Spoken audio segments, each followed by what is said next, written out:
আসসালামু আলাইকুম ওয়া রাহমাতুল্লাহ। একটি সন্তান ভূমিষ্ঠ হওয়ার পর, জন্মগ্রহণ করার পর পিতামাতার অনেকগুলো দায়িত্ব পিতামাতার উপরে বর্তায়।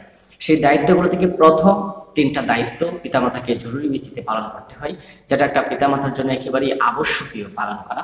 সেই তিনটা বিষয় নিয়ে আজকে আমরা ভিডিওতে আলোচনা করছি। তো একটি সন্তান জন্মগ্রহণ কর পিতামাতার প্রথম তিনটি কাজ বা তিনটি দায়িত্ব, তার মধ্যে প্রথম যে দায়িত্বটা সেটি হচ্ছে সন্তান জন্মগ্রহণ করার পর তার কানে আজান দেওয়া। হযরত রাফি রাদিয়াল্লাহু তাআলা আনহু বর্ণনা করেন, আমি রাসূল করিম সাল্লাল্লাহু আলাইহি ওয়াসাল্লামকে দেখেছি যে হযরত ফাতেমা রাদিয়াল্লাহু তাআলা আনহা যখন হযরত হাসান বিন আলী রাদিয়াল্লাহু তাআলা আনহুকে জন্ম দেন, এরপরেই রাসূল সাল্লাল্লাহু আলাইহি ওয়াসাল্লাম তার কানে আজান দিয়েছেন। তো কানে আজান দেওয়ার বিধান ইসলাম কেন প্রয়োগ করলো? এখানে দুইটা বিশেষ করে ফায়দা রয়েছে। প্রথম ফায়দা হচ্ছে সন্তান জন্মগ্রহণ করার পরে তার কানে যখন আল্লাহ পাক রব্বুল আলামিনের বরত্ব প্রকাশ করা হচ্ছে, তখন তার কাছে প্রথমে এই মেসেজটা চলে যাচ্ছে যে পৃথিবীর একজন সৃষ্টিকর্তা রয়েছেন এবং আল্লাহ পাক রব্বুল আলামিনের কর্তৃত্ব সব ক্ষেত্রে রয়েছেন। কেমন জানি পরোক্ষভাবে, যদিও সে তখন এই বিষয়টা বুঝতে পারে নাই, কিন্তু এটা তার মধ্যে পরবর্তীতে একটি প্রভাব বিস্তার করার সম্ভাবনা রয়েছে এবং ইসলামের যে প্রথম জন্মগ্রহণ করে পরে সে দাখিল হয়ে গেল, সেটাও এটার মাধ্যমে পরিগণিত হয়ে যায়। দ্বিতীয় আরেকটা বিষয় হচ্ছে, এই আজানের মাধ্যমে শয়তানকে বিতাড়িত করা হয়। একটা সন্তান জন্মগ্রহণ করার পর শয়তান তার পাশে ওত পেতে থাকে। সেই যখন আজান দেওয়া হয়, শয়তান তার এখান থেকে পলায়ন করে। তো পিতামাতার জন্য সন্তান জন্মগ্রহণ করার পর প্রথম যে কাজটা সেটা হচ্ছে তার কানে আজান দেওয়ার ব্যবস্থা করা। দ্বিতীয় যে কাজটা সেটা হচ্ছে তাহনিক করা। সেটা আমরা অনেকে বুঝি না বা তাহনিক অনেকে আমরা করাই না।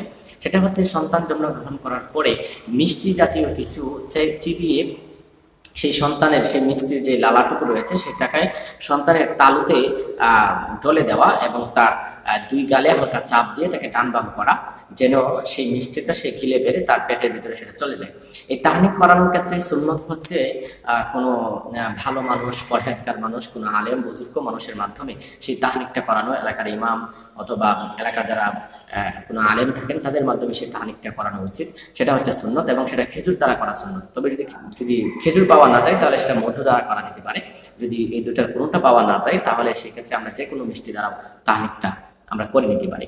তো পিতামাতার জন্য সন্তান ভূমিষ্ঠ হওয়ার প্রথম দায়িত্ব হচ্ছে আজানের ব্যবস্থা করা, আজান দেওয়া। দ্বিতীয় দায়িত্ব হচ্ছে তাহনিক করা। তৃতীয় দায়িত্ব হচ্ছে আকিকা করা। আকিকা খুবই গুরুত্বপূর্ণ একটা বিষয়, গুরুত্বপূর্ণ একটা সুন্নাহ।